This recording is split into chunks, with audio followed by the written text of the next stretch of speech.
স্বার্থপর বন্ধুর থেকে একাকিত্ব জীবনযাপন অনেক ভালো। কি ঠিক বললাম তো?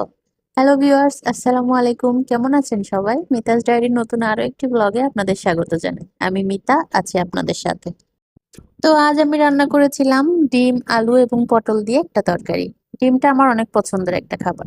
আমি কারণে অকারণে সবসময় ডিম খেতে পছন্দ করি। সবার রান্নার ধরন তো আর এক নয়, তাই আমি যেভাবে রান্না করি সেটাই শেয়ার করি। হয়তো বা কারো পছন্দ হতেও পারে, আবার নাও পারে। তো এখানে আমি মরিচ মশলা ভালো করে কষিয়ে নিয়ে পটল এবং আলু গুলা দিয়ে ভাজা ডিমগুলো একসাথে দিয়ে অনেক সুন্দর করে কষিয়ে নিয়ে পানি দিয়ে দিলাম। পটল সবজিটা ততটা পছন্দের না হলেও পছন্দের মতো করে নেওয়ার জন্য আমার পছন্দের ডিম এখানে অ্যাড করে তারপরে রান্না করতেছি। আর একটু ভুনা ভুনা করে রান্না করছি যেন খেতে একটু মজা হয়। এবং আমি এটার সাথে আরেকটা ভাজি হিসাবে পেঁপেকে বেছে নিয়েছি। পেঁপেটাও সুন্দর করে কেটে আমি এখানে ভাজি করে নিচ্ছি। যা হোক, এই ছিল আমার আজকের রান্না। আমার রান্না যদি আপনাদের ভালো লেগে থাকে তাহলে অবশ্যই একটা লাইক এবং শেয়ার করে দিতে ভুলবেন না। এবং যারা ইউটিউব থেকে দেখছেন, লাইক, কমেন্ট, শেয়ার এবং সাবস্ক্রাইব করে দিবেন। ধন্যবাদ এতক্ষণ আমার সাথে থাকার জন্য।